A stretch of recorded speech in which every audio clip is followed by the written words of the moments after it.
Wow, it's totally a different atmosphere and feeling looking from here. Thank you so much. And thank you to Professor Go for this, you know, I don't want to call it a presentation. It was lots of information and knowledge sharing there.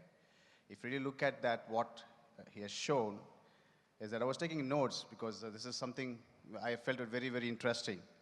So basically started with the key trends, right? We're talking about digitalization. It's a very common word, digitalization, but what exactly is digitalization? So the question also is that what comes to your mind first when you talk of digitalization? So there is a QR code. Feel free to access it and respond to that question because it'll be interesting to see what people respond when it comes to your mind. As when the moment you hear the word digitalization, what comes to your mind? I was literally struggling for 30 seconds to pick up an answer. So let me see how you all do, right? So let's do that. All right, so meanwhile, while you're doing it, I wanted to welcome to the panel. We have our very famous and well-versed doctor, right? Dr. Christian Fjader. This morning we heard him about risk assessment.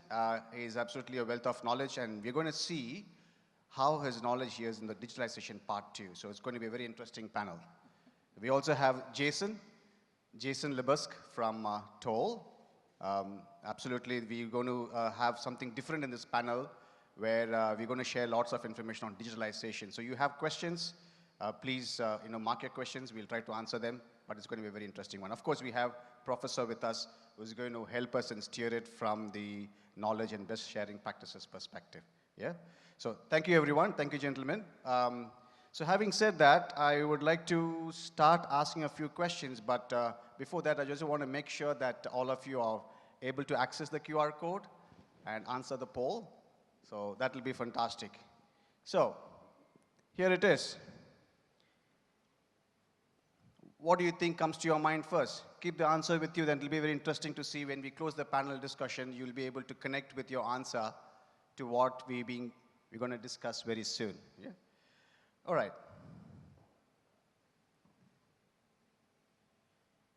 So I'm going to ask a few questions based on the presentation that we just went through and also on the topic that we have as digitalization.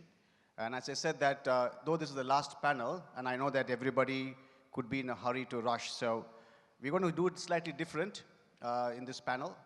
Instead of just a typical question and answer session, we're also going to share some insightful video. Hopefully it works. So let's see that.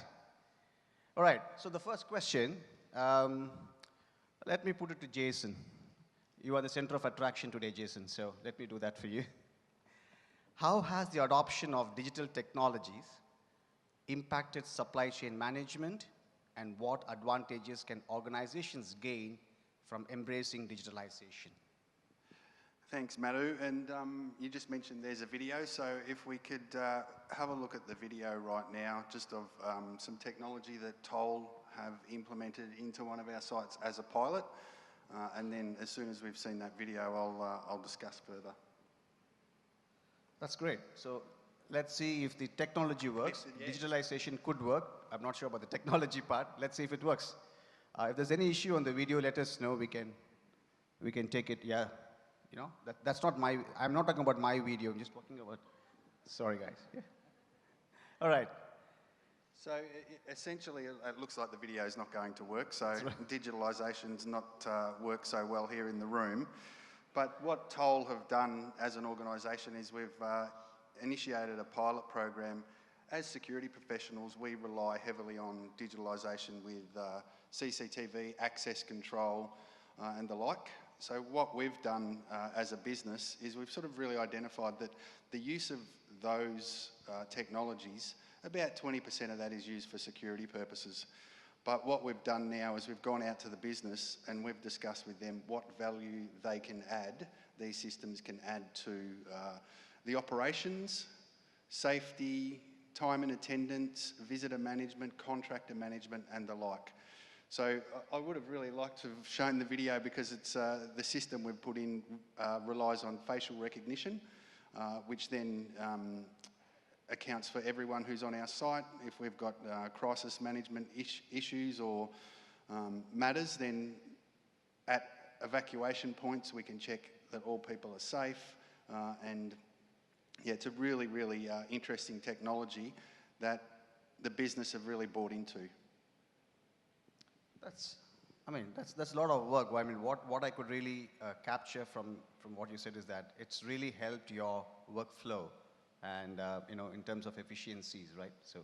Yeah, in addition to what I've just mentioned there, we have number plate recognition, and it tracks vehicle movement, it tracks lag time of our loads, and there's so many operational applications that these systems have for us as a business. That's great, Jason. So let's still give a try for the video. Probably it works now, maybe after you've given some insight. Let's give it a try. There you go.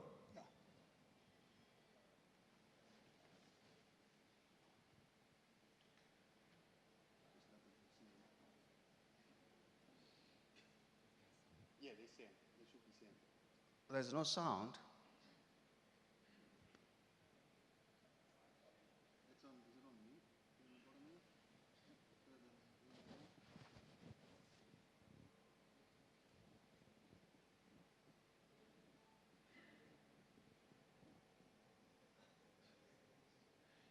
Yeah, so if I can just jump in there. So you see facial recognition for staff entry, facial recognition for vehicles plus number plate recognition,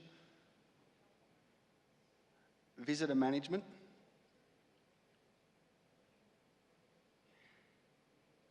again, we're looking at vehicles here, and you'll see a little bit of a dashboard will come up that displays data around vehicles entering and exiting the facility. Notifications to staff members when there's visitors or when there's issues, when there's entries. This is the control tower, the security control tower, who monitor the cameras and the entry.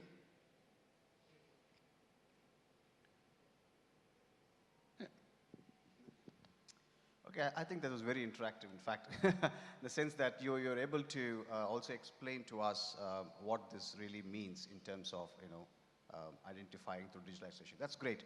So, having heard the practical part of that, Prof, is there something that you may want to share on this point?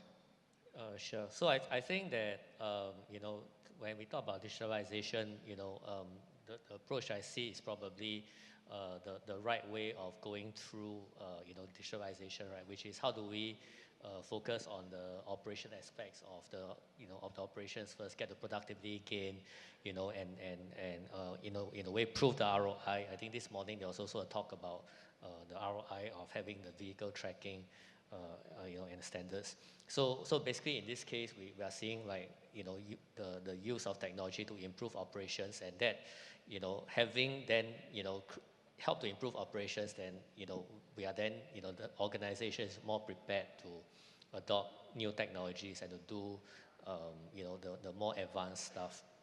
So I'll say that yes, it's a good starting point to create the technology implementation.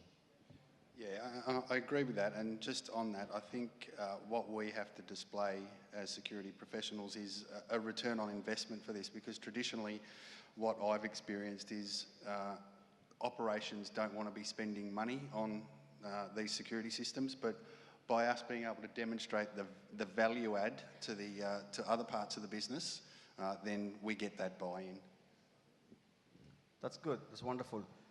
Christian, I have the next question to you. What factors, right? Now, having heard from Jason and also the professor, I mean, the next question obviously goes into that. What factors should organizations consider when selecting and implementing digital supply chain solutions? That's one part of it. The second part of it, how can they ensure that there's an alignment with their business objectives? Yeah, thanks, Madu. That's, I think, an extremely important question. I don't know if I can answer all the parts of it, but obviously, sort of these integrated systems that sort of bring visibility throughout the organization from different points of view, from operations to security to health and safety, can provide a lot of important and useful insights in terms of the origins, the causes and impacts of incidents. So I think there's really actually a lot of use cases for supporting supply chain risk and supply chain continuity management there as well. And it should also be maybe a two-way street. So obviously, in order to get all that buy-in, you need to produce some additional value. But in terms of actually making it sure that whatever we adopt is sort of purpose, fulfilling a purpose or purpose sort of built. You need to be really discussing this very widely within your organization and be really sort of careful in terms of that you come up with objectives that are also sustainable in the long run. And two aspects sort of to take into consideration in this regard, I think, are data security and privacy, because if the information that you are operating there is useful, it is probably also in lots of ways going to be sensitive or confidential. So obviously, building in data security early enough, it helps in terms of actually operating that in the long run. And the second big question we should never, ever forget is obviously privacy. So when we deal with the type of data, even with incident information that has been anonymized, there can be personal identifiable information there. And that is such a big question nowadays that I think even in countries that don't follow maybe GDPR, that can get you land you in a lot of hot water. And obviously it's also responsible to make sure that whatever information is there is protected also from privacy point of view. That's very well said. Yeah, data privacy is definitely important. But again, when we look at the bigger picture, I think Jason was also able to somehow, I'm trying to connect with the video and to this question here, because when you have the facial recognition, so Jason, what would be your views on this? How about the data privacy part of this? Yeah, we do have issues in relation to it. We do have unionised sites in Australia where they do object to the facial recognition, but there is an aspect of this system where they don't have to be facially recognised. It can work. There's a technology that can work through a QR code. Right. So there are ways around it, but as far as the data privacy goes, we certainly ensure that the systems that we use comply with the highest level of data privacy. That's very interesting observation. See, one is digitalization is definitely important for us to move forward.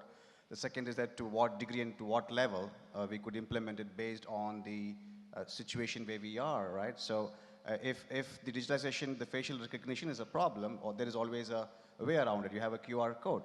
But still, what is important is the data. The data is important to us, and the digitalization helps in that to give us more visibility on that, right? That's very well mentioned. Thank you so much, Jason. Let's take the last question, because I think we might hit the time now. So let me put this question to Professor.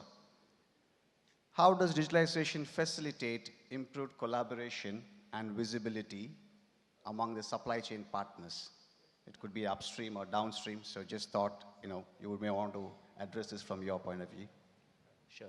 Maybe I'll give an example using RFID, because I think most of us will be familiar with RFID. And this was a technology that when it first came out, Walmart wanted to implement this in their supply chain, but they faced a lot of resistance, and partly it was because of cost. So who pays for it? I think when it comes to information sharing, one of the key issues is who pays for it, how do we quantify the benefits, and how do we actually get everybody to buy in. So in that sense, especially when we talk about supply chain, because there are so many multiple partners that we work with, we have to build. It's not just about technology, because I think the technology is there, and the technology capability exists, but it's really about building trust between different partners and building the data structures that allow companies to share information so that commercially it's viable for them and they are able to do so. So from my perspective, I think this is one of the key hurdles that companies have historically faced in terms of how they do supply chain integration. But of course, I'll say that as well, that in the last couple of years, because of COVID, that digitalization and the integration of supply chains have actually accelerated a lot more. And I think the reason was that because of all the delays and all the disruption that was happening, most companies had no choice. So even, pre-COVID and post-COVID, right? So pre-COVID, it's hard to get information sharing. But because of COVID, a lot of multinationals actually force their suppliers to come on board because they need the information, they need to know where the goods are, or to be able to predict whether they need to do a second or third source, or to see where the excess capacity is or what kind of capacity that they can tap on. Even for the sake of survival, a lot of the suppliers that traditionally may see each other as competitors, they were also willing to share information, because now if I help you, in future you may help me, right? But in terms of sharing inventory, in terms of sharing sources of inventory. So I think that mindset changed. Whether the mindset will move back to old times, we don't know. But certainly the mindset changed because of the need, because of survival, and therefore there was a lot more adoption of that digitalization. So I suspect a lot of this will continue into the future because now that we are used to doing this, it's actually not so bad. We get a lot more efficiencies as a result of our of the operations that we have put in place, and people don't lose their jobs. They see that it works, it helps them in their jobs, and therefore they'll be more willing to continue and try new things. I think there's a lots of nuggets which one could take from the way you have explained it. So while we all know technology is important, but the most important still is the trust and the relationship that we have with our stakeholders. Something from you, Jason, on this? Yeah, that's certainly very important in relation to the digitalisation aspect, and particularly what we talked about before about sharing of data as well. We need to trust our partners to be able to share that data and to be able to keep it safe. That's very well. How about you, Christian? Yeah, just to build on that, you obviously need that trust on sort of daily basis as well in order to operate systems like that, but even more so during disruptions or crisis, because what you're giving away is also information about your vulnerabilities, and you need to be absolutely sure that your partners are not going to abuse that information somehow. And how do you earn that trust? Obviously, I think really builds up on that sort of clarity of purpose and shared objectives, of course. But lots of times it actually also just takes time and experiences. So maybe sort of start building that up on sort of clearly defined particular areas first, and then sort of starting building that trust on those positive experiences that you get from that piloting, for instance, could be very helpful. Very well said. So, I mean, at the end of the day, what is relevant and important is that how do we address this relevance? How do we position it to the stakeholders? Keeping in mind that relation comes first, trust comes first, but data and digitalization is inevitable. If we have to move forward and have a competitive edge, as what we really understand, we could see it from the Nike example too, what Professor shared, that you definitely do digitalization. There is no two-way doubt about it, right? That's wonderful. So thank you so much for taking my questions and answering it. Now, just want to check with the delegates here, if anybody has got any question. We still have the energy to take it, we can take it. So if there are too many questions, we can take it offline, but if there are any questions now, we are happy to take it. Anybody? Anything? Nope. Well, okay. Which part of the supply chain should we prioritize digitalization? All right. This is a big one. Where to start? It's a circle. Anybody? Let's start from the concept point of view. Professor, what would be your point? Okay, I think about digitalization in this manner, right? So sometimes we think of it as transformation, we must have a new business model. But my take has always been, if we start small at the operational level, at the execution level, we are more likely to succeed. So, you know, if we start at transportation, we've tried manufacturing, these are areas that is more easily within our control. And therefore, you know, because we don't need to have so many partners that we need to work with and have to buy in, you know, I think it becomes a lower hanging fruit that we can realize the gains. So I would normally think that we start off at operational levels of the business, and then where the operational level is, then obviously would depend on you know, your own individual operations, right? In terms of where you see the biggest need. You know, if you're only one truck driver, then there's nothing to automate, right? Or do facial recognition. But if you have like 100, you know, drivers, or, you know, 1,000 drivers, you know, then obviously it makes a lot of sense, you know. So there's some form of ABC analysis, right? As well, you know, where is the biggest bang for the buck, you know, in terms of highest impact on the organization, in terms of these transformation initiatives. Okay, so the answer is that okay, before I understand, interpret anything from your side, Jason, you may want to say something. Yeah, I think I agree with what the professor said, and I think from an operations perspective, that's where we should start, and that's really what we've done there. We've sort of leveraged into operations with security. There's some other stuff we're doing at some of our major hazard facilities where we're utilising infrared cameras to monitor brakes and the like for, you know, dangers of explosion. So yeah, operationally, I think. That's right. Okay. I mean, that's very true. Anything from your side, Christian? You're aligned with this, or you have a different approach? No, I pretty much agree, of course, with them, but I'm just thinking in terms of areas maybe where you get the highest impact with the sort of, not the lowest level of investment, but, you know, sort of proportionally, so that you don't invest heavily in areas where then that sort of becomes a hype cycle, and you have a ripple in that love affair. So maybe areas where there are these sort of fairly sure quick gains as well, to again sort of provide those positive experiences. Yeah. Thank you. I think learning from the experts here. So for that question, if I have to summarize the tidbits, what I would add gathered here is that, I mean, you start with operations, obviously, yes. But then again, probably you may want to look into which one is your pain area. You want to do a little bit of analysis on that and see where is your low-hanging fruit, if I could put it that way, where you could really see the value of you having a transformation to digitalization. There is no need to do for the sake of doing it. You have to do it with purpose, with an objective that it helps you in your operations and your efficiency. So you could take small bites of it, do it one time, implement it, run it, and then see how it helps you to scale it up, right? So that could be the right way. So which part? It's a circle, right? It doesn't matter which part of the circle you cut first. The pie that you take should be a pie that should be able to eat and digest well. So take that and move forward. That is what I would like to summarize from your answers, right? Good. Good, very well. That's a good question. Any other questions? No? Okay.